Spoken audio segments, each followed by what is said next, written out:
اعوذ باللہ من الشیطان الرجیم بسم اللہ الرحمن الرحیم الحمد للہ رب العالمین والصلاة والسلام علی سید الانبیاء والمرسلین وعلی اہل بیتہ الطیبین الطاہرین وصحبہ المنتجبین۔ 28ویں قرآن کریم کے جز کی پہلی سورۃ المجادلہ ہم مکمل کر چکے ہیں۔ دوسری سورہ 28ویں جز کی سورۃ الحشر کا ہم آغاز کر رہے ہیں ترجمہ اور مختصر وضاحت کا۔ اس سورہ مبارکہ کا پس منظر اس طرح سے ہے کہ غزوہ احد کے بعد تقریباً ہجرت کے چوتھے سال ایک یہودی قبیلہ جس کا نام بنو نذیر ہے، رسول اللہ کے ساتھ انہوں نے معاہدہ کیا ہوا تھا، لیکن مختلف طریقوں سے اپنی خیانت کاریوں میں اور غداریوں میں شامل رہتے تھے۔ ایک مرتبہ ایک خون بہا کے مسئلے میں، کوئی قتل تھا، اس کے مسئلے میں رسول اللہ ان کے قبیلے میں تشریف لے گئے تو ان لوگوں نے رسول اللہ صلی اللہ علیہ وآلہ وسلم کو قتل کرنے کا منصوبہ بنایا، مگر اللہ تبارک و تعالی نے اپنے رسول کو ان کے منصوبے سے آگاہ کر دیا۔ اب جب اتنی بڑی خیانت، رسول اللہ کی جان لینے کا ارادہ، ان کا منصوبہ کھل کر سامنے آ گیا تو اللہ کے نبی نے ان کو مہلت دی چند دنوں کی اور کہا کہ تم مدینہ سے نکل جاؤ۔ تو ان کو یہ رعایت دی گئی کہ اپنا اسلحہ ساتھ نہیں لے جا سکتے اور باقی اپنے گھروں کا جو سامان لے کر جانا چاہے ساتھ وہ لے کر جا سکتے، اور اس طرح یہ قبیلہ بنو نذیر اس کو مدینے سے نکال دیا گیا اپنی خیانتوں کی وجہ سے۔ اس پس منظر کو ذہن میں رکھتے ہوئے اس سورہ مبارکہ حشر کے معنی ترجمہ اور مختصر وضاحت کی طرف انشاءاللہ توجہ فرمائیے۔ بنام خدائے رحمان رحیم، آسمانوں اور زمین میں موجود ہر شے اللہ کی تسبیح کرتی ہے، اور وہی بڑا غالب آنے والا اور حکمت والا ہے۔ 2، وہ وہی ہے جس نے اہل کتاب میں سے کفر اختیار کرنے والوں کو پہلے ہی حشر میں ان کے گھروں سے نکال دیا۔ حشر کہتے ہیں کسی چیز کو باہر نکالنا، جمع کر دینا، میدان حشر جس طرح آپ جانتے ہیں۔ تو یہ یہاں پر ایک لفظ کی معنی کی طرف توجہ فرما لیں۔ اللہ فرما رہے ہیں اہل کتاب میں سے وہ لوگ جنہوں نے کفر اختیار کیا تھا۔ اس سے ہم کفر کا معنی بھی ذرا سمجھ سکتے ہیں کہ جب کسی کے پاس پیغام آتا ہے تو ہو سکتا ہے پیغام اسلام آنے سے پہلے وہ کسی اور دین پہ چل رہا ہو، انہی کو اہل کتاب کہا جاتا ہے، حضرت موسیٰ کے ماننے والے یا حضرت عیسیٰ کے ماننے والے۔ لیکن اسلام کا پیغام جس کے پاس آ جائے، اسی اللہ کا رسول جس اللہ نے عیسیٰ کو بھیجا، اسی اللہ کا رسول جس اللہ نے موسیٰ کو بھیجا، تو اب کوئی وجہ نہیں بنتی۔ اب یہ پیغام آ جانے کے بعد اگر کوئی اپنے تعصب یا کسی بھی غلط سبب سے کہے کہ میں نے اپنے سابقہ دین پہ رہنا ہے، میں نے نئے دین کو نہیں ماننا، یہ ہے کفر۔ لہذا اللہ فرما رہا ہے وہ وہی ہے جس نے اہل کتاب میں سے جن لوگوں نے کفر اختیار کر لیا تھا ان کو پہلی ہی بے دخلی مہم میں، یعنی حشر کا ترجمہ کیا ان کو بے دخل کرنا، ان کو نکالنا وہاں سے، یعنی وہ وہی اللہ ہے جس نے ان کو ان کے گھروں سے نکال دیا۔ تمہارا گمان نہیں تھا کہ وہ نکل جائیں گے، مضبوط قلعوں میں رہا کرتے تھے اور مسلمانوں کو گمان تھا کہ یہ مدینہ یہ اپنے قلعے نہیں چھوڑیں گے، یہ تو بڑے مضبوط ہے۔ تمہارا گمان نہیں تھا کہ وہ نکل جائیں گے، اور وہ یہ سمجھے ہوئے تھے کہ ان کے قلعے جن قلعوں میں وہ رہتے تھے، ان کے قلعے انہیں اللہ کے عذاب سے بچا لیں گے، مگر اللہ کا عذاب ان پر ایسی جانب سے آیا جہاں سے وہ سوچ بھی نہ سکتے تھے، اور ان کے دلوں میں اللہ نے رعب ڈال دیا۔ دیواریں تو مضبوط ہو سکتی ہیں، انسان حملہ کرنے والا لشکر انہیں پار نہ کر سکے، باہر رک جائے، لیکن اللہ نے ان کے دلوں میں رعب ڈال دیا، اور مسلمانوں نے ان کا محاصرہ کیا ہوا تھا، وہ باہر نکل آئے، ہتھیار ڈال دیے۔ اللہ کا عذاب ایسی جانب سے آیا جہاں سے وہ سوچ بھی نہ سکتے تھے۔ کہاں سے آیا؟ ان کے دلوں میں رعب ڈال دیا۔ وہ اپنے گھروں کو اپنے ہاتھوں اور مومنین کے ہاتھوں سے اجاڑ رہے تھے۔ پس اے بصیرت رکھنے والو، عبرت حاصل کرو۔ یہ آیت جب بھی تلاوت کرتا ہوں تو یاد آ جاتا ہے کہ جیسے یہودیوں نے، اللہ تعالیٰ فرماتا ہے، اللہ کے دین کی قدر نہیں کی اور بد کردار ہو گئے، موسیٰ علیہ السلام کی تعلیمات کو چھوڑ دیا تو اللہ نے ذلیل و رسوا کر دیا اور قوموں کو ان پر مسلط کر دیا۔ آج اتفاق سے یوم القدس بھی ہے۔ کچھ عرصہ پہلے، 1 یا 2 سال پہلے، ایک اخبار میں خبر پڑی، انٹرنیٹ پر، ویب سائٹ پر، اور وہاں ویڈیو بھی موجود تھی کہ اسرائیلیوں نے فلسطین کے کسی گاؤں والوں کو حکم دیا کہ اس گاؤں کو خالی کر دو، اس پر اسرائیل قبضہ کرے گا۔ اور اس ویڈیو میں دکھایا گیا کہ اس گاؤں کے رہنے والے وہ فلسطینی مسلمان کرائے پر بلڈوزر منگا کر اپنے گھروں کو گرا رہے تھے۔ اخبار کے نمائندے نے ان سے پوچھا کہ آپ اپنے گھروں کو کیوں گرا رہے ہیں؟ تو انہوں نے جواب دیا کہ ہم نے یہ گھر بڑی محنت سے، بڑی آرزوؤں سے بنائے تھے، لیکن اب ہمیں پتہ ہے کہ ہمیں یہ جگہ چھوڑنی ہے۔ ہم نہیں چاہتے کہ ہمارے ان گھروں میں یہودی آ کر آباد ہوں اور وہ ان سے استفادہ کریں، لہٰذا ہم اپنے گھروں کو خود ہی توڑ رہے ہیں۔ وَتِلْكَ الْأَيَّامُ نُدَاوِلُهَا بَيْنَ النَّاسِ، اللہ فرماتا ہے، اور یہ وہ ایام ہیں جنہیں ہم لوگوں کے درمیان پھیرتے رہتے ہیں۔ اللہ کی سنت میں کوئی تبدیلی نہیں آتی۔ آج مسلمان آج اسی مقام پر پہنچ گئے، انہی صفات کو اپنے اندر مسلمان پیدا کر چکے ہیں جو رسول اللہ کے زمانے میں بنی اسرائیل، مدینہ کے یہودیوں کے اندر پیدا ہو گئی، اور اللہ نے ان کی خیانتوں، ان کی تفرقہ اندازیوں، ان کی بد کرداریوں کی وجہ سے ان کو بالآخر ذلیل و رسوا کی۔ اللہ کا قانون یاد رکھیے، کسی کے لیے تبدیل نہیں ہوتا۔ اللہ نے مسلمانوں کو اسی قرآن کا پرچم لے کر جب وہ نکلے، کیا عزت اور کیا شان و شوکت عطا فرمائی، دنیا کی بھی، اور آخرت کا اجر تو تھا ہی۔ لیکن جب مسلمانوں نے اس دین کا نام تو لے لیا اور اس دین کی روح ان کے اندر سے نکل گئی، تو آہستہ آہستہ وہ زوال شروع ہوا کہ جس نے آج ہمیں اس مقام پر پہنچا دیا۔ یہ آیت پڑھتے ہی وہ خبر مجھے یاد آ جاتی ہے،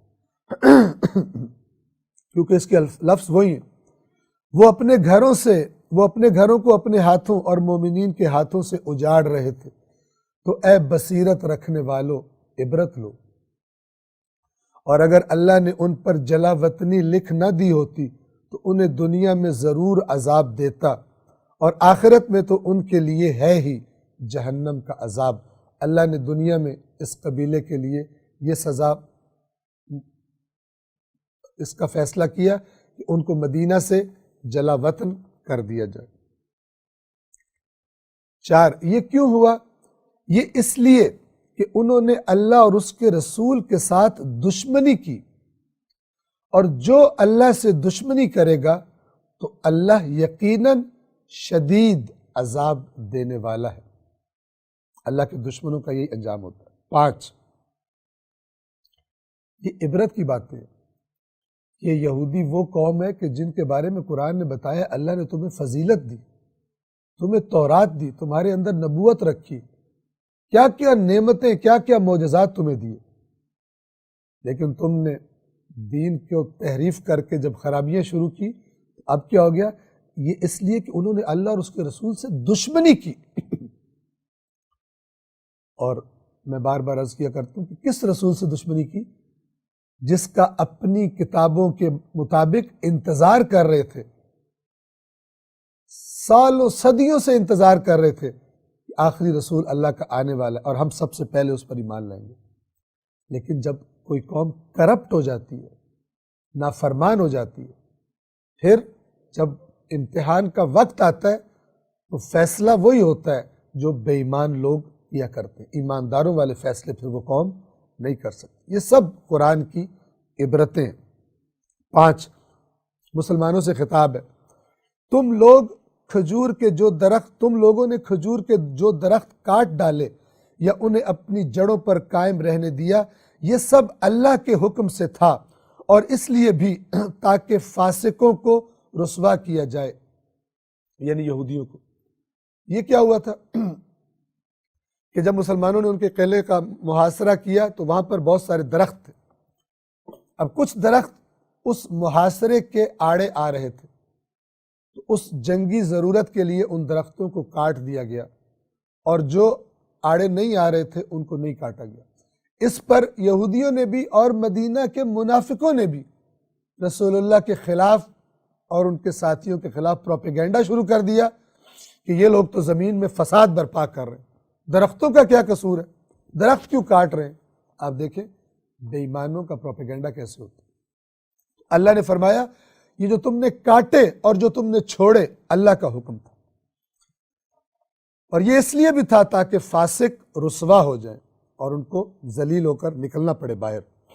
6، اور ان کے جس مال کو اللہ نے اپنے رسول کی آمدنی ملکیت قرار دے دیا، اسے کہتے ہیں مال فیع، فا یا حمزہ، وہ مال کہ جو اللہ بغیر جنگ کے دشمنوں کا مال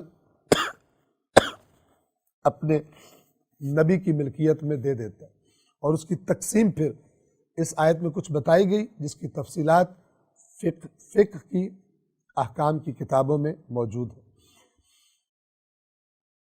اور ان کے جس مال کو، یعنی مال غنیمت جسے مال فیع کہا جاتا ہے، کو اللہ نے اپنے رسول کی آمدنی قرار دیا، اس میں تمہارا یعنی مومنوں کا حق نہیں ہے، کیونکہ اس کے لیے نہ تو تم نے گھوڑے دوڑائے، یعنی تمہیں جہاد نہیں کرنا پڑا، اور نہ اونٹ، لیکن اللہ اپنے رسولوں کو جس پر چاہتا ہے غالب کر دیتا ہے، اور اللہ ہر چیز پر خوب قادر ہے۔ یہ جو اب مال آیا ہے یہ رسول اللہ کو اللہ نے دے دیا ہے، رسول اللہ جس طرح چاہیں گے اس کو تقسیم فرمائیں گے، اس کی طرف اشارہ اگلی آیت میں آ رہا ہے۔ آیت نمبر 7، اللہ نے ان بستی والوں کے مال سے جو کچھ بھی اپنے رسول کی آمدنی قرار دیا ہے وہ اللہ اور رسول اور قریبی ترین یعنی رسول کے قریبی ترین رشتہ داروں اور یتیموں اور مسکینوں اور مسافروں کے لیے ہے، تاکہ وہ مال تمہارے دولت مندوں کے درمیان ہی گردش نہ کرتا رہے، اور رسول جو تمہیں دے دیں وہ لے لو، اور جس سے وہ تمہیں روک دیں اس سے رک جاؤ، اللہ کا تقوی اختیار کرو، اللہ یقیناً شدید عذاب دینے والا ہے۔ یعنی یہ مال اللہ کے رسول کے اختیار میں ہے، اور اللہ کے رسول اس کو جس طرح تقسیم کریں گے، جتنا وہ تمہیں دیں لے لو، جس سے تمہیں روک دیں رک جاؤ، اور اس میں پھر اعتراض نہ کرو، تقوی اختیار کرو، ورنہ اللہ شدید عذاب دینے والا ہے۔ عرض کیا کہ اس کی تقسیمات کی تفصیلات وہ اپنی جگہ پر کتب میں بیان کر دی گئی۔ 8، یہ مال فے ان غریب مہاجرین کے لیے بھی ہے جو اپنے گھروں اور اموال سے بے دخل کر دیے گئے، وہ جو اپنا سب کچھ چھوڑ کر مکہ سے مدینہ ہجرت کر کے آ گئے تھے، اور ظاہر ہے کہ ان کی مالی حالت بڑی شدید خراب ہو گئی تھی۔ اب یہ جو مال غنیمت آئیں گے رسول اللہ ایک حصہ ان کو بھی عطا فرمائیں گے۔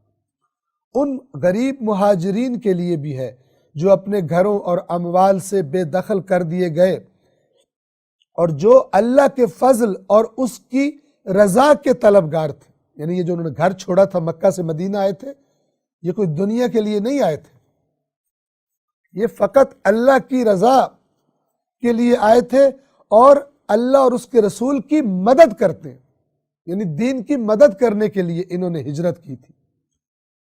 اولئک ھم الصادقون، اور یہ لوگ سچے ہیں، یہی لوگ سچے ہیں جن کا عمل سب کچھ چھوڑ دینا اللہ اور اس کے رسول کے لیے ان کی صداقت کی گواہی دے رہے۔ 9، اور دوسرا گروہ کون سا ہے؟ اور جو پہلے سے اس گھر میں مقیم اور ایمان پر قائم تھے، یعنی مدینہ والے انصار، وہ اس سے محبت کرتے ہیں جو ہجرت کر کے ان کے پاس آیا ہے، اور جو کچھ ان کو دے دیا گیا ہے وہ اس سے اپنے دلوں میں کوئی خلش نہیں پاتے، یعنی یہ مہاجرین اور یہ انصار جو رسول اللہ ان کو دے دیتے ہیں، کیونکہ حقیقی مومن ہے، ان کے دلوں میں کوئی خلش پیدا نہیں ہوتی کہ ہمیں زیادہ دیا تو ہمیں کم دیا، اور وہ اپنے آپ پر دوسروں کو ترجیح دیتے ہیں۔ یہ انصار کی صفت تھی، خاص طور پہ جنہوں نے ایک بے مثال مدد کی اپنے مہاجر بھائیوں کی اللہ کے نبی کے حکم پر۔ وہ اپنے آپ پر دوسروں کو ترجیح دیتے ہیں اگرچہ خود محتاج ہوں۔ ایثار کا جذبہ ان کے دلوں میں ایمان کی وجہ سے کمال پر پہنچ چکا ہے، اپنے آپ پر دوسروں کو ترجیح دے دیتے، اور جو اپنے نفس کے بخل سے بچا لیا گیا بس وہی کامیاب لوگ ہیں۔ انسان کے اندر سے ایک بخل، ایک کنجوسی اسے روکتی ہے دوسرے کی مدد کرنے سے، اپنا مال دوسرے کو دینے سے۔ اللہ فرما رہا ہے جو اس صفت سے جس کو بچا لیا گیا، جس میں یہ بخل کی صفت نہیں ہے، اور عطا کرتا ہے، اپنے اوپر دوسروں کو ترجیح دے دیتا ہے، یہی لوگ کامیابی پانے والے ہیں۔ 10، اور جو ان کے بعد میں آئے ہیں، سب سے پہلے کون تھے؟ مہاجرین، پھر انصار، اور اس کے بعد اب قیامت تک آنے والے لوگ، ان کی صفت اللہ تعالیٰ کیا بتا رہا ہے؟ خوب توجہ کے ساتھ سنیے۔ اور جو ان کے بعد آئے ہیں کہتے ہیں، یعنی یہ دعا مانگتے ہیں، اے ہمارے رب ہماری مغفرت فرما، اور ہمارے ان بھائیوں کی بھی مغفرت فرما دے جو ہم سے پہلے ایمان لا چکے ہیں۔ یہ اب اللہ ان کی تعریف فرما رہا ہے۔ پہلے ایمان لا چکے کون؟ جن کا پہلے ذکر ہوا، مہاجرین اور انصار۔ یہ بعد میں آنے والے جو دعا کرتے ہیں اے ہمارے رب ہماری بھی مغفرت فرما دے، اور ہمارے ان بھائیوں کی بھی جو ہم سے سبقت لے گئے ایمان میں، اور ہمارے دلوں میں ایمان لانے والوں کے لیے کوئی کینہ اور عداوت اور دشمنی نہ رکھنا۔ اے ہمارے رب تو یقیناً بڑا مہربان اور رحم کرنے والا ہے۔ 11، کیا آپ نے ان منافقوں کو نہیں دیکھا؟ یہ کون تھے؟ یہ عبداللہ ابن ابی کی رئیس المنافقین کی سربراہی میں ایک بہت بڑا گروہ تھا مدینہ میں۔ انہوں نے بنو نذیر کو یہ پیغام بھجوایا کہ مت ماننا رسول اللہ کی بات، مت چھوڑنا اپنے گھروں کو، ہم تمہارے ساتھ دیں گے۔ بڑی انہوں نے پکی گارنٹی دی کہ اگر مسلمان تم سے لڑے ہم تمہارے ساتھ مل کے مسلمانوں سے لڑیں گے، لہذا پکے ہو جاؤ، ڈٹ جاؤ۔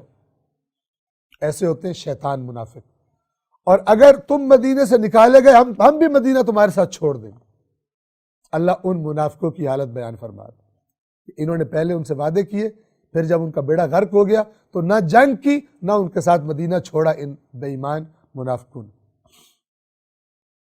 کیونکہ منافق اپنے مفاد کے پیچھے ہوتا ہے، وہ دیکھتا ہے جو پارٹی جیت رہی ہے اس کے ساتھ مل جاتا ہے۔ 11، کیا آپ نے ان منافقوں کو نہیں دیکھا جو اپنے اہل کتاب کافر بھائیوں سے، منافق وہ کفار جنہوں نے اوپر سے کلمہ پڑھا ہے اندر سے بھی کافر ہی، اور وہ یہودی جنہوں نے رسول اللہ کے دین کا انکار کر دیا، دونوں کو اللہ کافر کہہ رہا ہے۔ اپنے اہل کتاب کافر بھائیوں سے، یعنی یہ دونوں بھائی ہیں ایک جیسے، کہتے ہیں اگر تمہیں نکالا گیا تو ہم بھی تمہارے ساتھ ضرور نکل جائیں گے، اور تمہارے بارے میں ہم کبھی بھی کسی کی بات ہرگز نہیں سنیں گے، ہم تمہارے ساتھ ہیں، اور اگر تمہارے خلاف جنگ کی گئی تو ہم ضرور بالضرور تمہاری مدد کریں گے، لیکن اللہ گواہی دیتا ہے کہ یہ لوگ یقیناً جھوٹے ہیں، یہ جھوٹے وعدے کر رہے ہیں۔ 12، یہ اب اللہ بتا رہا ہے مومنوں کو، اگر وہ نکالے گئے تو یہ ان کے ساتھ نہیں نکلیں گے، اور اگر ان سے جنگ کی گئی تو یہ ان کی مدد نہیں کریں گے، اور اگر یہ ان کی مدد کے لیے آ بھی جائیں تو ضرور پیٹھ پھیر کر بھاگ جائیں گے، پھر ان کی مدد نہیں کی جائے گی، کوئی ان کی مدد کے لیے نہیں آئے گا۔ اللہ مسلمانوں سے کہہ رہا ہے آیت نمبر 13 میں، ان کے دلوں میں اللہ سے زیادہ تمہاری، اے مسلمانوں، تمہاری ہیبت بیٹھ گئی ہے، تم سے ڈرتے ہیں۔ اگر اللہ سے ڈرتے ہوتے تو یہ حرکتیں کیوں کرتے؟ تم سے ڈرتے ہیں۔ ان کے دلوں میں اللہ سے زیادہ تمہاری ہیبت بیٹھی ہوئی ہے، یہ اس لیے کہ یہ لوگ نافہم ہیں، ان کو سمجھ ہی نہیں ہے کہ بندوں سے نہ ڈرو، اللہ سے ڈرو۔ 14، یہ سب اکٹھا ہو کر تم سے نہیں لڑیں گے، مسلمانوں کو اللہ بتا رہا ہے، مگر کیسے لڑیں گے؟ کلا بند بستیوں یا دیواروں کے پیچھے سے۔ یہ جانتے ہیں کہ مومن جان ہتھیلی پہ رکھ کے لڑتا ہے، اسے پرواہ نہیں ہوتی موت آ جائے۔ یہ ڈرتے ہیں، دنیا سے محبت کرنے والے ہیں، لہٰذا یہ اپنے قلعوں کے پیچھے، دیواروں کے پیچھے سے تم سے جنگ کریں گے، تمہارے سامنے آنے کی ان میں جرات ہی نہیں۔ ان کی آپس کی لڑائی بھی شدید ہے، یعنی ان یہودیوں کے آپس میں اختلافات بھی بہت زیادہ ہیں۔ کاش آج کے مسلمان بھی اکٹھے ہو جاتے تو عالم کفر اکٹھا ہو کے نہ لڑ پاتا مسلمانوں کے ساتھ، آپس میں لڑ پڑتے، اختلاف کر لیتے، لیکن یہ تب ہوتا کہ جب امت رسول اللہ اکٹھی ہوتی۔ لیکن افسوس، جو اس زمانے میں یہودیوں کی حالت تھی، آج ہماری حالت ہوئی پڑی ہے۔ آج ہمارے دلوں میں ڈر بیٹھ گیا ہے، مسلمانوں کے دلوں میں غیر مسلم طاقتور اسلحے کے بنا پر ظلم کرنے والی طاقتوں کا دل میں ڈر بیٹھا ہوا ہے، جرت ختم ہو گئی ہے، گروپس میں، فرقوں میں بٹے ہوئے ہیں اور مار کھا رہے ہیں، اور جب تک اصلاح نہیں کرتے کھاتے رہیں گے۔ یہ تو ان کی اللہ بتا رہا تھا، یہودیوں کی صفت بتا رہا ہے۔ ان کی آپس کی لڑائی بھی بہت شدید ہے، آج فرقوں کی ہماری لڑائی بھی بہت شدید ہے۔ آپ انہیں متحد سمجھتے ہیں لیکن ان کے دل منتشر ہیں۔ آپ سمجھ رہے ہیں یہودی اکٹھے ہیں، منافق اکٹھے ہیں، نہ، ان کے دل منتشر ہیں۔ یہ تو ایک مفاد کے چکر میں اکٹھے نظر آ رہے ہیں، ورنہ جب آپ کو دیکھیں گے جیتتا ہوا، یہ اکٹھے نظر نہیں آئیں گے۔ آپ انہیں متحد سمجھتے ہیں لیکن ان کے دل منتشر ہیں، یہ اس لیے ہے کہ وہ عقل سے کام لینے والے نہیں ہیں۔ یعنی جو لوگ آپس میں مل کے بیٹھ جائیں لیکن ان کے دل آپس میں اکٹھے نہ ہو، دلوں میں تفرقہ ہو، اللہ تعالیٰ کہہ رہے ہیں یہ وہ قوم ہے جن میں عقل ہی نہیں ہے۔ چونکہ اتحاد تب ہوتا ہے جب دل سے ہو، نہ کہ کسی دعوت میں ظاہری طور پہ اکٹھے نظر آئیں اور جب دعوت چھوڑ کے جائیں تو اپنے ساتھیوں کے پاس جا کر کہیں ان منحوسوں کی دعوت میں شرکت کر کے آ رہا ہوں۔ جیسے آج کل بعض مسلمان فرقے ایک دوسرے کے بارے میں ٹی وی چینل پر اکٹھے ہو کے بیٹھ جاتے ہیں، بڑے مسکراتے ہوئے، میک اپ ہوا ہے، اور جناب سوالوں کے جواب مسکرا کے دے رہے ہیں، اور جب اٹھ کے جاتے ہیں اپنی عوام میں کہتے ہیں بس کیا کروں، منحوسوں میں پھنس گیا تھا میں۔ اللہ تعالیٰ کہہ رہے یہ اس لیے کہ یہ عقل نہیں رکھتے، اگر ان میں عقل ہوتی تو دین نے جو مشترکہ اصول بتائے ہیں اس پر اکٹھے ہو جاتے، اکٹھا ہونے کی کوشش کرتے اور ڈٹ کر دشمنان اسلام کے سامنے سیسا پلائی دیوار بن کر کھڑے ہو جاتے، ایک دوسرے پر نکتے لگا کر اپنی اپنی عوام کو خوش کر کے ایک دن ایک طرف سے آواز ہوتی ہے ہم نے گول کر دیا، دوسری طرف اسی کی بےزتی ہو جاتی جس نے پہلے دن گول کیا تھا، تو دوسرا نعرہ مارتے آج ہم نے گول کر دی۔ اس پہ خوش ہے کہ اسلام بڑی ترقی کر رہا ہے، اور دوسری طرف کشمیر، فلسطین، ان پروگراموں سے ان کو بڑا فائدہ ہو رہا ہے، بڑا اسلام مضبوط ہو رہا ہے اور امت کی طاقت بڑھ رہی ہے کہ ساری قوم بیٹھ کر ٹی وی چینل پر پروگرام دیکھ رہی ہے کہ ایک دوسرے پہ نکتے کیسے لگائے جاتے ہیں اور ایک دوسرے کو نیچا کیسے دکھایا جاتا ہے۔ افسوس، صد افسوس، آپ انہیں اکٹھا متحد سمجھتے ہیں لیکن ان کے دل منتشر ہیں، یہ صفت بتا رہا ہے اللہ، یہ اس لیے کہ وہ عقل سے کام لینے والے نہیں ہیں، جس میں بھی یہ صفت ہو، ظاہری طور پہ مل کے بیٹھے ہوئے ہیں، دل الگ الگ ہیں، بے عقل۔ 15، قرآن نے تو کہا تھا مشترکات پہ اکٹھے ہو جاؤ، نہیں ہوئے۔ 15، ان لوگوں کی طرح جنہوں نے اس سے کچھ ہی مدت پہلے اپنے عمل کا وبال چکھ لیا اور ان کے لیے دردناک عذاب ہے۔ کسی اس سے پہلے قوم کی طرف اشارہ ہے جن کو اپنی جنگ میں رسول اللہ سے شکست کھانی پڑی، جیسے ان کے ساتھ ہوا ہے تمہارے ساتھ بھی ویسا ہونا، ان کے ساتھ بھی ویسا ہونے والا۔ 16، یہ بالکل گویا جیسے شیطان کرتا ہے، وہ کیا؟ شیطان کی طرح جب اس نے انسان سے کہا کافر ہو جا، پھر جب وہ کافر ہو گیا تو کہنے لگا میں تجھ سے بیزار ہوں، میں تو عالمین کے پروردگار سے ڈرتا ہوں۔ یہ منافق شیطان ہے، انہوں نے پہلے ان سے کہا بنو نذیر والوں سے ہم تمہارے ساتھ ہیں، جب وہ ڈٹ گئے ان کے وعدوں میں آ کر بعد میں مدینے سے نکلنا پڑا تو یہ کہنے لگے ہم تمہارے ساتھ نہیں جائیں گے۔ منافق شیطان ہوتا ہے، لیکن اللہ کے پاس دونوں کا انجام ایک جیسا۔ 18، 17، پھر ان دونوں کا انجام یہ ہوا کہ دونوں جہنمی ہو گئے جس میں وہ ہمیشہ رہیں گے اور ظالموں کی یہی سزا ہے۔ 18، اے ایمان والو اللہ سے ڈرو اور ہر شخص کو یہ دیکھنا چاہیے کہ اس نے کل یعنی قیامت کے لیے کیا بھیجا ہے، کیا عمل کیا، اور اللہ سے ڈرو جو کچھ تم کرتے ہو اللہ یقیناً اس سے باخبر ہے۔ 19، اور ان لوگوں کی طرح نہ ہو جانا جنہوں نے اللہ کو بھلا دیا تو اللہ نے انہیں خود فراموشی میں مبتلا کر دیا۔ انہوں نے اللہ کو بھلایا، سمجھے ہم بڑی اچھی زندگی گزار رہے ہیں، اصل میں اللہ نے انہیں اپنا آپ بھلا دیا۔ یہ میں سمجھانے کے لیے مثال دوں، اگر کوئی بندہ پہلے سمجھدار ہو پھر اچانک خدا نخواستہ نشے پہ لگ جائے، لوگ سمجھائیں نہیں سمجھتا، تو دیکھنے والے کہتے ہیں اسے نہ سمجھاؤ، یہ تو اپنے آپ کو بھول گیا، اس کو تو اپنا وجود بھی بھول گیا، اپنا دشمن بنا بیٹھا۔ یہ اللہ کہنا چاہ رہا ہے، جو اللہ کو بھولتا ہے اصل میں خود کو بھول جاتا ہے، کیوں؟ اللہ کے عذاب کی طرف حرکت شروع کر دیتا۔ اے ایمان والو ان کی طرح نہ ہو جانا جنہوں نے اللہ کو بھلا دیا تو اللہ نے انہیں خود فراموشی میں مبتلا کر دیا، یہی لوگ فاسق ہیں۔ جو اللہ کو بھولتا ہے وہ فسق و فجور غلط کام کرتا ہے۔ 20، اہل جہنم اور اہل جنت برابر نہیں ہو سکتے، اہل جنت ہی کامیاب ہیں، وہ کام کرو جو جنتی لوگوں کے کام ہیں، جہنمیوں والے کام فسق و فجور نہ کرو۔ 21، قرآن کی شان میں اللہ آیت بیان فرما رہا ہے، اگر ہم اس قرآن کو کسی پہاڑ پر نازل کرتے تو آپ اسے اللہ کے خوف سے جھک کر پاش پاش ریزہ ریزہ ہوتا ہوا دیکھتے، ضرور دیکھتے، اور ہم یہ مثالیں لوگوں کے لیے اس لیے بیان کرتے ہیں شاید وہ فکر کرے۔ یہ وہی بات ہے جو گزر چکی، اس قرآن کے بعد اور کس بات پر ایمان لائیں گے؟ سب سے زیادہ تاثیر اللہ نے قرآن میں رکھی ہے، اور اگر دل پتھر نہ ہو گیا ہو، دل اگر تعصب کی ہٹ دھرمی کا شکار نہ ہو، تو سب سے زیادہ عقلی اور ٹھوس اور یقینی دلائل پر مبنی اور بہترین مثالوں پر مبنی کتاب اللہ کا قرآن۔ یہ اللہ ایک یعنی مثال دے رہے، جیسے ہم اپنے روزمرہ کلام میں کہتے ہیں کہ یہ تو پتھر سے بھی زیادہ سخت ہے، اگر پتھر کو بھی یہ کہا جاتا تو شاید وہ بھی ریزہ ریزہ ہو جاتا۔ یہ ہم اپنی روزمرہ زبان میں محاورہ بولتے ہیں، اور قرآن عربوں کی روزمرہ کی زبان میں نازل ہوا ہے۔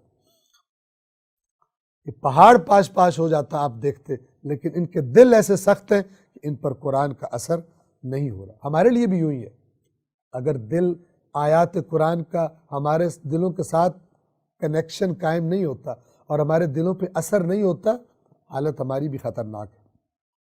22 اب یہاں پہ اللہ تبارک و تعالیٰ کی توحید اور اس کے چند صفاتی ناموں کا تذکرہ ہے۔ وہی اللہ ہے جس کے سوا کوئی معبود نہیں، وہ غیب و شہود یعنی ظاہر و غائب کا جاننے والا ہے، وہی رحمان رحیم ہے۔ 23 وہی اللہ ہے جس کے سوا کوئی معبود نہیں، وہی بادشاہ ہے نہایت پاکیزہ، ہر عیب سے پاک، سلامتی امن دینے والا،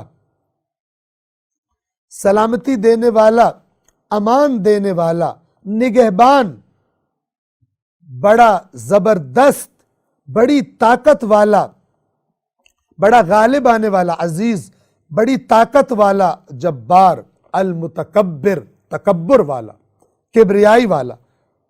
پاک ہے اللہ اس شرک سے جو یہ لوگ کرتے ہیں، یہ صفات اس کی ہیں۔ 23 24 وہی اللہ ہی خالق، موجد، پہلی بار پیدا کرنے والا اور صورتیں بنانے والا ہے، مصور۔ حسین ترین نام صرف اسی کے لیے ہے، جو کچھ آسمانوں اور زمین میں ہے سب اس کی تسبیح کرتے ہیں، اور وہ بڑا غالب آنے والا اور حکمت والا ہے۔ سورہ ممتحنہ، ممتحنہ کہتے ہیں جس کا امتحان لیا جائے، مومنہ عورتیں، ان کا ذکر آگے آ جائے گا۔ بنام خدائے رحمان رحیم۔ اس سورہ کا پس منظر کیا ہے؟ مسلمانوں کا اور کفار کا معرکہ جاری ہے، جنگیں جاری ہیں، حالات جنگ ہیں۔ کچھ لوگ جو مومن ہیں وہ اس طرح بے ایمان منافق بھی نہیں ہیں، لیکن کسی وجہ سے کفار کے ساتھ رابطے میں۔ ایک صحابی تھا رسول اللہ کا جس کے بارے میں یہ آیات نازل ہوئی، اس کے بیوی بچے مکہ میں تھے، اور مکہ والوں نے اس کے بیوی بچوں کے ساتھ گویا کہ ان کا خیال رکھا، تو اس نے اس احسان کا بدلہ دینے کے لیے ایک خط لکھا اور ایک عورت کو دیا کہ چھپا کے مکے لے جاؤ اور مکے والوں کو بتاؤ کہ رسول اللہ تم پر حملے کی تیاری کر رہے ہیں۔ یہ ان کے احسان کا بدلہ اتارنا چاہ رہا تھا۔ اللہ کے نبی کو اللہ نے خبر دے دی، وہ عورت پکڑی گئی، اور اللہ کے نبی نے اس صحابی کو بلایا اور کہا کہ یہ کام تم نے کیوں کیا؟ اس نے کہا کہ چونکہ میرے بیوی بچے وہاں پر تھے، انہوں نے احسان کیا تھا ان پر، میں نے ان کے احسان کا بدلہ دینا چاہا، اور میں نے کوئی خیانت کا ارادہ نہیں کیا تھا، یعنی اس طرح کا منافق یہ نہیں تھا۔ بہرحال یہ آیات اتری، مسلمانوں کو خبردار کر دیا کہ جب حالت جنگ ہے تو دشمنوں کے ساتھ ایسے تعلقات نہیں رکھنے ہوتے۔ اے ایمان والو، بنام خدائے رحمان رحیم، آیت نمبر 1، اے ایمان والو تم میرے اور اپنے دشمنوں کو حامی نہ بناؤ، اپنے دوست اولیاء نہ بناؤ، تم ان کی طرف محبت کا پیغام بھیجتے ہو، حالانکہ جو حق تمہارے پاس آیا ہے اس کا وہ کفر کر چکے، انکار کر چکے، تم محبت کے پیغام بھیج رہے ہو، اور وہ رسول کو اور تمہیں اس جرم میں جلا وطن کر دیا، انہوں نے وطن سے نکال دیا۔ جرم کیا تھا تمہارا؟ کہ تم اپنے رب اللہ پر ایمان لائے ہو۔ ایسا نہ کرو اے مومنو، اگر تم میری راہ میں جہاد کرنے اور میری خوشنودی حاصل کرنے کے لیے نکلے ہو تو یہ کام ان کو دوست نہ بناؤ۔ تم چھپ چھپا کر ان کی طرف محبت کا پیغام بھیجتے ہو، حالانکہ جو کچھ تم چھپاتے ہو اور جو کچھ ظاہر کرتے ہو ان سب کو میں یعنی اللہ بہتر جانتا ہوں۔ تم میں سے جو بھی ایسا کرے وہ سیدھے راستے سے بھٹک گیا، بہک گیا۔ 2، اگر وہ تم پر قابو پا لیں، اب اللہ بتا رہے تم تو بڑے پیار آ رہے ہیں تمہیں ان پر، اگر وہ تم پر قابو پا لیں تو کیا کریں گے؟ اگر وہ تم پر قابو پا لیں تو وہ تمہارے دشمن ہو جائیں گے، وہ نہیں پیار کریں گے، اور برائی کے ساتھ تم پر دست درازی اور زبان درازی کریں گے، اور خواہش کرنے لگیں گے کہ تم بھی کفر اختیار کر لو، اسلام کو چھوڑ کر واپس چلے جاؤ۔ 3، تمہاری رشتہ داریاں اور تمہاری اولادیں تمہیں ہرگز کوئی فائدہ نہیں دیں گی جن کی وجہ سے تم اب ادھر رابطے کر رہے ہو۔ قیامت کے دن اللہ تمہارے درمیان جدائیاں ڈال دے گا، نہ کوئی تمہارے رشتہ دار رہیں گے، نہ تمہاری اولادیں کوئی تمہارے کام آئیں گی، اور جو کچھ تم کرتے ہو اللہ اسے خوب دیکھنے والا ہے۔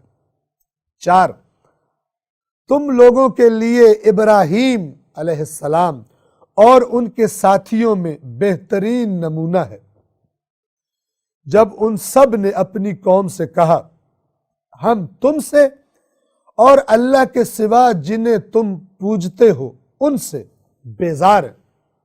یہ ہے تبرہ کا معنی۔ حضرت ابراہیم اور ان کے ساتھیوں نے بت پرست قوم سے برات کی،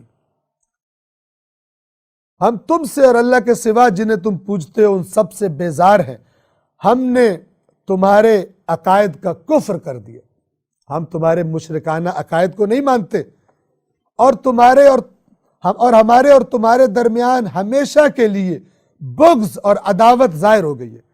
یہ تب ہوتا ہے جب تبلیغات ساری ہو چکے، حق اتمام حجت ہو جائے، پھر بھی وہ لوگ اگر مسلمانوں کو نقصان پہنچا رہے ہو، لڑنے پر آمادہ ہو، پھر اب مسلمان کو نہیں چاہیے کہ اندر ان سے محبت کے جذبات رکھے اور پیغامات بھیجے۔ اللہ کہہ رہا ہے ابراہیم اور اس کے ساتھی تمہارے لیے اسوہ حسنہ ہے۔ انہوں نے کیا کہا تھا؟ انہوں نے کہا تھا اب اگر تم اس دین کو قبول نہیں کر رہے، بت پرستی نہیں چھوڑ رہے، تو پھر ہماری طرف سے بھی جان لو کہ ہمارے اور تمہارے درمیان ہمیشہ کے لیے بغض اور عداوت ظاہر ہو گئی ہے، اب جنگ ہوگی۔ اب چھپ کے مذاکرات مسلمان نہ کریں ان سے، بغض اور عداوت ظاہر ہو گئی جب تک کہ تم اللہ کی وحدانیت پر ایمان نہ لے آؤ۔ البتہ ابراہیم نے اپنے باپ یعنی چچا سے کہا تھا میں آپ کے لیے مغفرت ضرور چاہوں گا، اور مجھے آپ کے لیے اللہ کے پاس کوئی اختیار نہیں ہے کہ میں استغفار کروں اور اللہ آپ کو چھوڑ دے، مجھے کوئی اختیار نہیں ہے۔ اور پھر قرآن نے بتایا جب حضرت ابراہیم پہ واضح ہو گیا تو پھر انہوں نے برات کر دی اس سے۔ دعا ان مسلمانوں نے اللہ سے کیا مانگی؟ حضرت ابراہیم کے ساتھیوں نے، اے ہمارے رب، ہم نے تجھ پر بھروسہ کیا اور تیری ہی طرف رجوع کرتے ہیں، اور ہمیں تیری ہی طرف پلٹ کر آنا ہے۔ 5، وہی دعا جاری ہے، اے ہمارے رب، تو ہمیں کفار کی آزمائش میں نہ ڈالنا، یعنی کفار کو اللہ آزماتا ہے کہ وہ بعض لوگوں پہ ظلم کرتے ہیں، اے اللہ ان کافروں کے لیے وہ آزمائش ہمیں نہ بنانا کہ کفار ہم پر مسلط ہو جائیں، اور ہماری مغفرت فرما دے، اے ہمارے رب، یقیناً تو بڑا غالب آنے والا حکمت والا ہے۔ 6، بے شک انہی لوگوں میں تمہارے لیے اسوہ حسنہ ہے، اچھا نمونہ ہے۔ مسلمانوں کو حضرت ابراہیم اور ان کے ساتھیوں کا مثال دی جا رہی ہے۔ کس کے لیے نمونہ ہے؟ ان کے لیے جو اللہ اور روز آخرت کی امید رکھتے ہیں، وہ اللہ کے دیے ہوئے نمونے کو فالو کریں گے، اور جو کوئی روح گردانی کرے تو اللہ یقیناً بے نیاز ہے، اسے کوئی ضرورت نہیں، اور لائق حمد ہے۔ 7، اب مسلمانوں سے کہا جا رہا ہے کہ تم اللہ کا حکم مانو، بیچ بیچ میں محبتوں کے پیغام اور کافروں سے رابطے نہ رکھو، اللہ تمہیں ان قریب غلبہ دے دے گا، اور وہ سب تمہیں مل جائیں گے، تمہارے رشتہ دار، اور وہ محبتیں تمہاری دوبارہ بحال ہو جائیں گی۔ لیکن اب اگر کرو گے حالت جنگ میں تو ہو سکتا ہے کفار اپنے پلاننگ میں کامیاب ہو جائے اور جنگوں میں کامیاب ہو جائے۔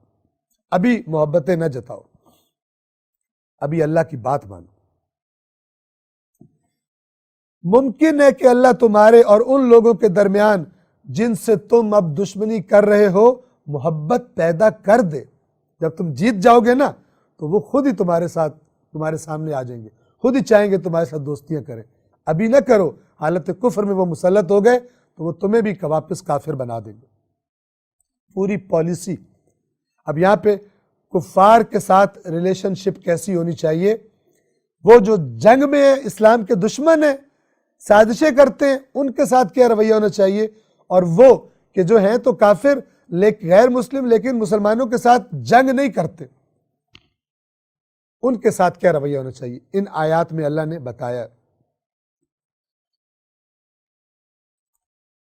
آیت نمبر 7 دوبارہ تکرار کر دوں، ممکن ہے کہ اللہ تمہارے اور ان لوگوں کے درمیان جن سے تم دشمنی کر رہے ہو محبت پیدا کر دے، اور اللہ بہت قدرت والا ہے، اور اللہ بڑا بخشنے والا رحم کرنے والا ہے۔ 8، جن لوگوں نے دین کے معاملے میں تم سے جنگ نہیں کی اور نہ ہی تمہیں تمہارے گھروں سے نکالا ہے، اللہ تمہیں ان کے ساتھ احسان کرنے اور انصاف کرنے سے نہیں روکتا، ان کے ساتھ اچھا سلوک کرو، اللہ یقیناً انصاف کرنے والوں سے محبت کرتا ہے۔ 9، اللہ تو یقیناً تمہیں صرف ایسے لوگوں سے دوستی کرنے سے روکتا ہے جنہوں نے دین کے معاملے میں تم سے جنگ کی ہے، جو تمہارے دین کے دشمنی کی وجہ دین ہے تمہارا، اور تمہیں تمہارے گھروں سے نکالا ہے، اور تمہاری جلا وطنی پر ایک دوسرے کی مدد کی ہے، سپورٹ کیا ایک دوسرے کو، اور تم مجبور ہوئے گھروں سے نکلنے پر۔ ان کے ساتھ خبردار، اللہ تمہیں کہہ رہا ہے، ان کے ساتھ نہ یاریاں لگانا، ان کے ساتھ نہ خفیہ پیغام تبادلہ کرنا۔ آج کے مسلمانوں کو بھی کہا جا رہا ہے قیامت تک قرآن پالیسی دیتا ہے، لیکن ظاہر ہے قرآن کی پالیسی وہ مانے گا جس کے دل میں اللہ اور رسول اور قیامت پر ایمان ہو۔ جو پیدائشی مسلمان ہو لیکن باقی سارے افکار و نظریات کہیں اور سے آئے ہوں، اس سے یہ توقع بھی نہیں ہے، وہ تو بہت خطرناک مخلوق ہے۔ اللہ تعالیٰ مسلمانوں کو ایسے بظاہر مسلمان اور اندر سے دنیا پرست، اللہ ان کے شر سے مسلمانوں کو نجات عطا فرمائے۔ اور جو ان لوگوں سے دوستی کرے گا تو ایسے ہی لوگ ظالم ہیں۔ 10، اے ایمان والو، جب ہجرت کرنے والی مومنہ عورتیں تمہارے پاس آ جائیں تو تم ان کا امتحان کر لیا کرو، یعنی دیکھ لیا کرو کہ واقعاً ایمان لے آئی ہیں یا کوئی دھوکہ مکاری، کوئی جاسوسی خدا نخواستہ وہ کرنے تو نہیں آئی، چونکہ ظاہر عورتوں کے لیے زیادہ دل نرم ہو جاتے ہیں۔ جب ہجرت کرنے والی مومنہ عورتیں تمہارے پاس آ جائیں تو تم ان کا امتحان کر لیا کرو، اللہ ان کے ایمان کو بہتر جانتا ہے۔ پھر اگر تمہیں معلوم ہو جائے کہ وہ ایماندار ہیں تو انہیں کفار کی طرف واپس نہ بھیجنا۔ وہ جو معاہدہ ہوا تھا وہ مردوں کا ہوا تھا، عورتوں کو واپس نہیں بھیجنا۔ نہ وہ ان کافروں کے لیے حلال ہیں اور نہ کافر ان کے لیے حلال ہیں، مومنہ عورت کافر کے عقد میں نہیں رہ سکتی۔ اور جو کچھ انہوں نے خرچ کیا، یعنی جو ان کے شوہروں نے، کافروں نے ان کو حق مہر دیا ہے، وہ ان کو ادا کر دو، اور جب تم ان عورتوں کے مہر انہیں ادا کر دو تو ان سے نکاح کر لینے میں تم پر کوئی گناہ نہیں۔ ان مسلمانوں سے کہا جا رہا ہے اگر مومنہ عورتیں آ گئی ہیں، کافر شوہر ان کے ہیں، ان کا حق مہر واپس کر دو جو کافروں نے پے کیا تھا، اور اب تم پر کچھ گناہ نہیں، تم ان مومنہ عورتوں سے نکاح کر سکتے ہو، اور کافر عورتوں کو اپنے نکاح میں نہ رکھو۔ اگر کوئی بیوی وہاں رہ گئی ہے اس حکم کے آنے کے بعد، اب اس کافر بیوی کو فارغ کر دو۔ مومن عورت اور مومن مرد ایک دوسرے کے حلال ہیں، کفار کے لیے حرام ہے۔ اور جو کچھ تم نے خرچ کیا ہے مانگ لو، اپنا تم بھی انہیں واپس کرو اور تم بھی اپنا ادا کیا وہ حق مہر واپس مطالبہ کرو، اور جو کچھ انہوں نے خرچ کیا کفار نے وہ بھی تم سے مانگ لے۔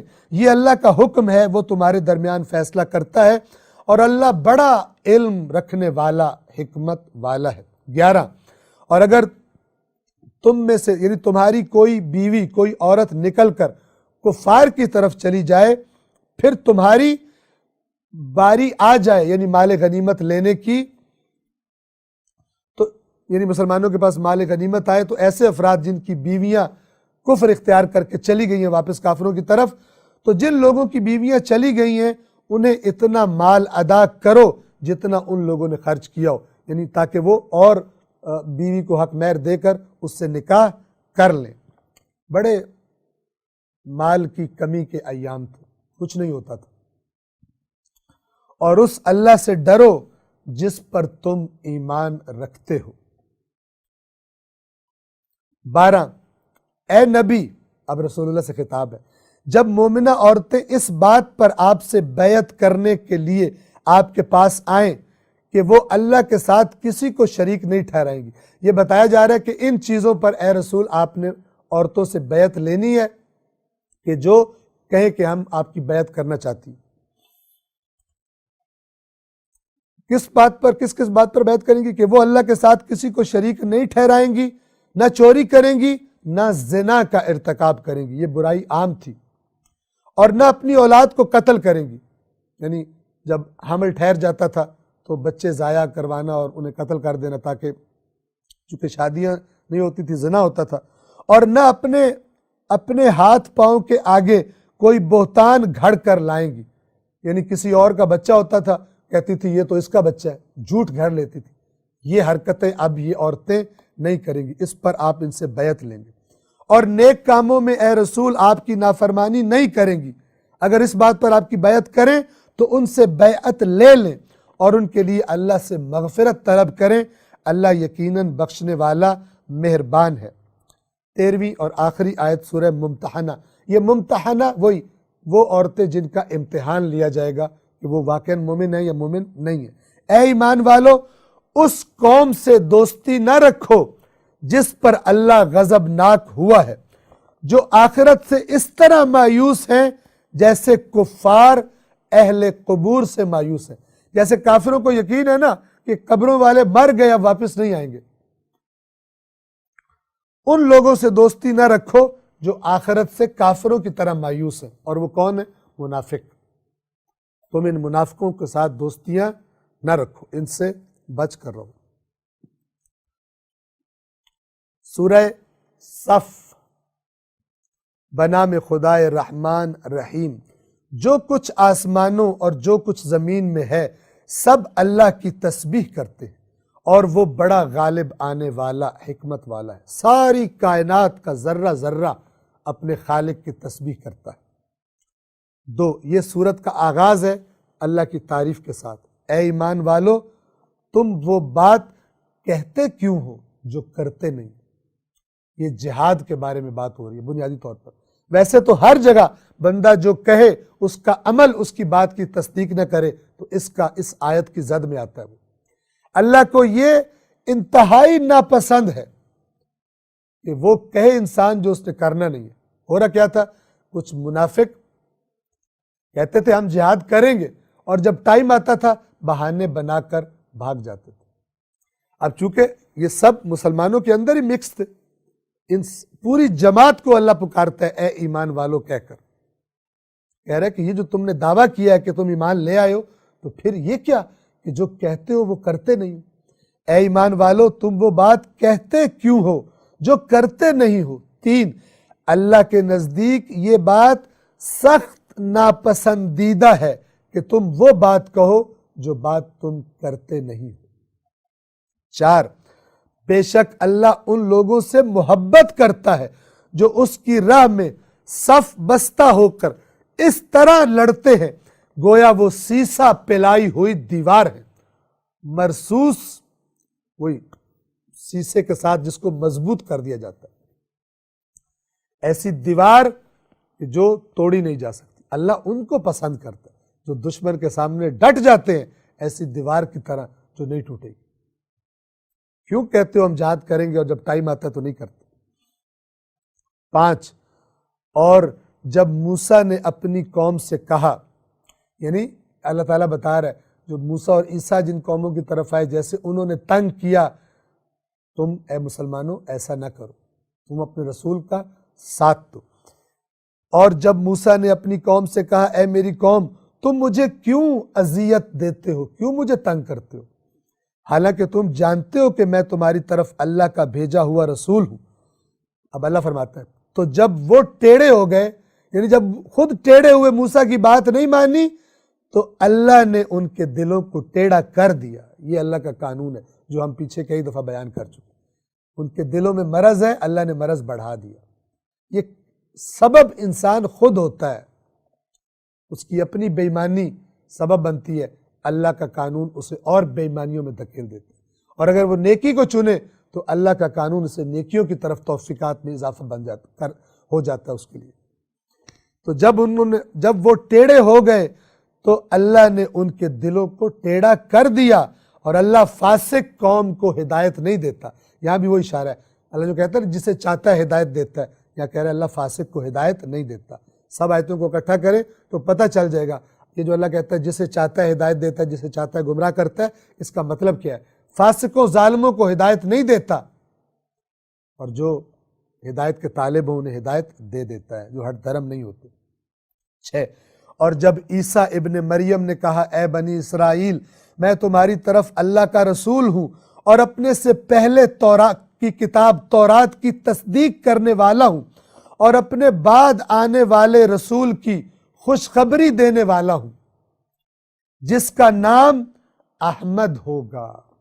حضرت عیسیٰ نے بھی خبر دی تھی، پہلے بھی خبر موجود تھی، آخری رسول کی خوشخبری سنائی گئی تھی، اور اسی وجہ سے یہ مدینہ کے بد نصیب یہودی رسول اللہ کا انتظار یہ ہجرت کر کے آئے تھے اپنے وطن چھوڑ کر اس سرزمین پر جس کے بارے میں ان کو بتایا گیا تھا کہ اللہ کا آخری نبی آئے گا، لیکن بد نصیبی دیکھیے،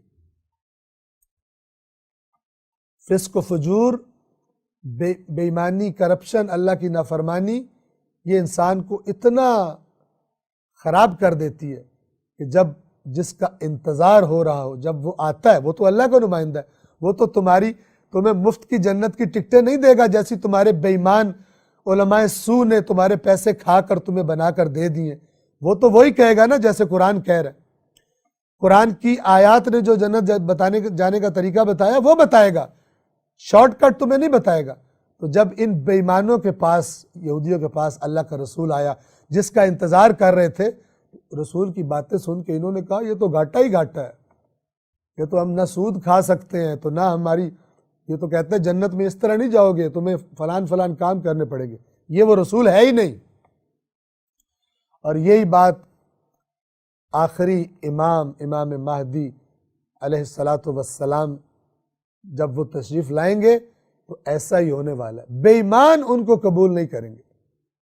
بھلا جو رشوتیں کھا کھا کر موٹا دمبا بن کے بیٹھا ہوا ہے وہ کیسے امام زمانہ کو قبول کرے گا؟ وہ تو کہے گا یہ ہے ہی نہیں امام، کیونکہ اسے پتا ہوگا یہ سارے میرے اندر سے جو چربی میں نے بنائی ہے نکال کے باہر رکھ دیں، سارا جو میں نے حرام کھایا نکال لیں گے، یہ تو علی کا بیٹا ہے، یہ تو علی کا بیٹا، یہ تو مجھے نہیں چھوڑے گا۔ تو بے ایمان جتنے ہوں گے وہ پہلے سے جان لیں وہ وہی کریں گے امام زمانہ کے ساتھ جو یہودیوں نے رسول اللہ کے ساتھ کیا تھا۔ دونوں انتظار کر رہے تھے۔ بے ایمان کا انتظار تب تک ہوتا ہے، اس کے قصیدے تب تک ہوتے ہیں جس کا وہ انتظار کر رہا ہوتا ہے جب تک وہ آ نہ جائے۔ جب وہ اللہ کا نمائندہ آتا ہے تو یہ بے ایمان بجائے قصیدے پڑھنے کے اس کا دشمن بن جاتا ہے۔ فَاعْتَبِرُوا يَا أُولِي الْأَبْصَارِ، تو عبرت لو اے بصیرت رکھنے والو، عبرت لو۔ قرآن مجید سے بڑھ کر کون عبرتوں کا درس سکھائے گا؟ اور جب عیسیٰ ابن مریم نے کہا اے بنی اسرائیل میں تمہاری طرف اللہ کا رسول ہوں اور اپنے سے پہلے یعنی تورات جو ہے اس کی تصدیق کرنے والا ہوں اور اپنے بعد آنے والے رسول کی خوشخبری دینے والا ہوں جن کا نام احمد ہوگا، پس جب وہ ان کے پاس واضح دلائل لے کر آئے تو کہنے لگے یہ تو جادو ہے۔ بنی اسرائیل نے کہا یہ تو جادوگر ہے۔ 7، اور اس سے بڑھ کر ظالم کون ہوگا جو اللہ پر جھوٹ بہتان باندھے جبکہ اسے اسلام کی طرف دعوت دی جا رہی ہو۔ اب یہ یہودیوں سے کہا جا رہا ہے کہ تمہیں اب جس کے تم منتظر تھے، جس کی خوشخبریاں تمہیں سنا چکے ہیں اللہ کے نبی، جس کے انتظار میں تھے، اب جب وہ آ کے تمہیں اسلام کی طرف، کہ جو اصل میں موسیٰ کا دین بھی وہی ہے، عیسیٰ کا دین بھی وہی ہے، اب اس دین کی طرف تمہیں دعوت دے رہا ہے، تو اس سے بڑھ کر ظالم کون جو اللہ پر جھوٹ بہتان باندھے جبکہ اسے اسلام کی دعوت دی جا رہی ہو، اور اللہ ظالم قوم کی ہدایت نہیں کرتا۔ ظالموں ابھی تک تو تم انتظار کر رہے تھے اور اب کہتے ہو کہ ایمان نہیں لانا، یہ نبی نہیں ہے، اللہ پہ جھوٹ باندھتے ہو۔ 8، یہ لوگ چاہتے ہیں کہ اپنے منہ سے اللہ کے نور کو بجھا دیں، یعنی اپنے پروپیگنڈوں سے رسول اللہ پر بہتان تراشی کر کے یہ جادوگر ہے، یہ مجنون ہے، یہ فلان ہے، یہ تو وہ نبی نہیں ہے، یہ اس طرح کی باتوں سے، وہ اپنے منہ کی پھونکوں سے چاہتے ہو کہ اللہ کے نور کو بجھا دیں، اور اللہ اپنے نور کو پورا کر کے رہے گا چاہے کافروں کو برا ہی لگے، انہیں پسند نہ آئے، اللہ اس نور کو پورا کر کے چھوڑے گا۔ 9، وہ وہی ہے جس نے اپنے رسول کو ہدایت اور دین حق کے ساتھ بھیجا تاکہ اسے تمام ادیان پر غالب کر دے، چاہے مشرکوں کو ناگوار ہی گزرے۔ اللہ اس دین کو غالب کر کے چھوڑے گا۔ اس زمانے میں، رسول اللہ کے زمانے میں بھی فتوحات دی اللہ نے، اور وہ جو مذاق اڑاتے تھے، چاہے وہ مشرک اور کافر ہوں، چاہے وہ یہود ہوں، سب پر اللہ نے نبی کو غلبہ دیا۔ اور اس آیت کا مکمل غلبہ، پوری دنیا پر اسلام کا غلبہ امام مہدی علیہ السلام کے زمانے میں اللہ تبارک و تعالی لوگوں کو دکھائے گا اور یہ وعدہ پورا کرے گا۔ 10، اے ایمان والو، کیا میں تمہیں، اب اسے ذرا غور سے سنیے، یہ اللہ بتا رہا ہے کہ اگر نجات چاہتے ہو تو کیا طریقہ ہے اس کا۔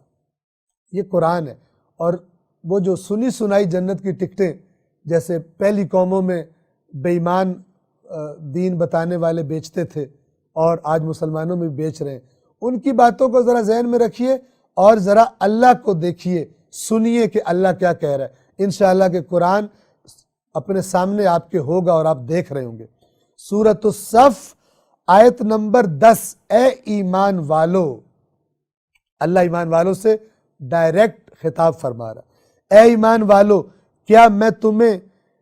کیا میں ایسی تجارت کی طرف تمہاری رہنمائی کروں، ایسی تمہیں انویسٹمنٹ بتاؤں، تجارت بتاؤں جو تمہیں دردناک عذاب سے نجات دلوا دے گی۔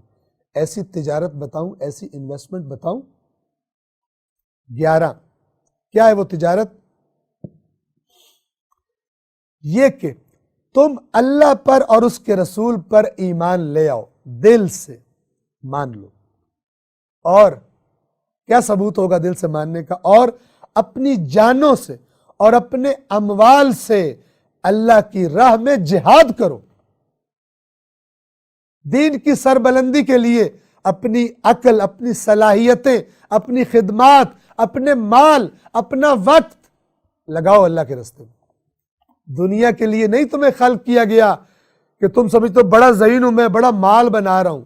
بناؤ، اللہ سے جڑے بغیر مت بناؤ، تاکہ اس مال کو اس طرح لگا سکو جو دنیا میں بھی تمہارے کام آئے اور آخرت میں بھی تمہاری نجات کا باعث بنے۔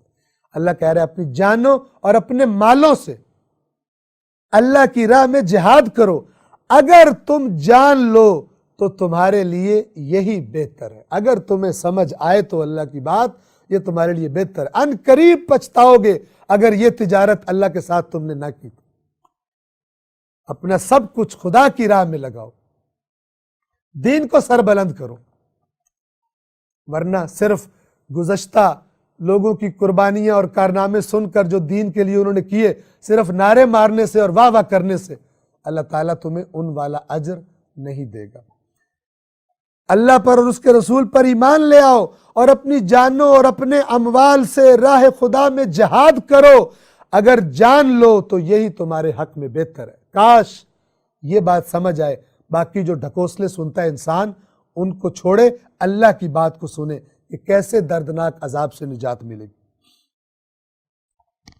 اللہ کیا کرے گا اگر تم یہ کام کرو گے؟ آیت نمبر 12، وہ تمہارے گناہوں کی مغفرت کر دے گا اور تمہیں ایسی جنتوں میں داخل کرے گا جن کے نیچے نہریں جاری ہیں، اور ابدی جنتوں میں، ابدی ہمیشہ کی جنتوں میں پاکیزہ بہترین مکانات۔ یہی بڑی کامیابی ہے، ذالک الفوز العظیم۔ 13، اور دوسری بھی، یعنی یہ تو آخرت کی ہے، اگر تم حقیقی مومن بن جاؤ اور تم اپنی جانیں اور مال اللہ کے دین کے لیے، اس مقصد کے لیے صرف کرو تو دنیا میں بھی اللہ تمہیں خوشخبری دیتا ہے۔ اور دوسری جسے تم پسند کرتے ہو، اللہ کی طرف سے مدد اور جلد حاصل ہونے والی فتح، نصر من اللہ و فتح قریب۔ اور مومنوں کو خوشخبری سنا دیجئے اے رسول کہ اللہ ان کو یہ فتح دے گا، لیکن وہ تجارت جانوں اور مال سے اللہ کے راستے میں جہاد۔ یہ ہے قرآن۔ پتہ نہیں کیوں کہتے ہیں سمجھ میں نہیں آتا یہ قرآن۔ یہ پتہ کیوں سمجھ میں نہیں آتا؟ اس لیے کہ جو نظریات ذہن میں بن چکے ہیں، جب ان سے وہ تو سمجھ رہا میں تو میری جنت کنفرم ہوئی ہے، قرآن میں دیکھتا ہے یہاں تو کچھ کوشش بھی کرنی ہے۔ پھر جاتا ہے اپنے پیر کے پاس کہ آپ نے تو کہا تھا ہم نے ایک دفعہ نعرہ مار لیا تو ہماری جنت پکی ہوگی، تو یہ قرآن میں تو کچھ اور لکھا ہوا ہے۔ تو وہ بے ایمان آگے سے کہتا ہے قرآن کے تو 70 معنی ہوتے ہیں، تمہیں کیا سمجھ آئے گا قرآن؟ کیونکہ اگر سچ بتائے تو پھر یہ مرید کہے گا بے ایمان تو نے مجھے کیوں جنت کی ٹکٹ دی ہوئی ہے؟ جیسے گزشتہ اقوام کے بے ایمان اپنی قوموں کو شارٹ کٹس بتا کر پیسے کھانے کے لیے ان کو جنت کی ٹکٹیں دیا کرتے تھے، آج بھی بے ایمان ایسے ہی لگے ہوئے ہیں۔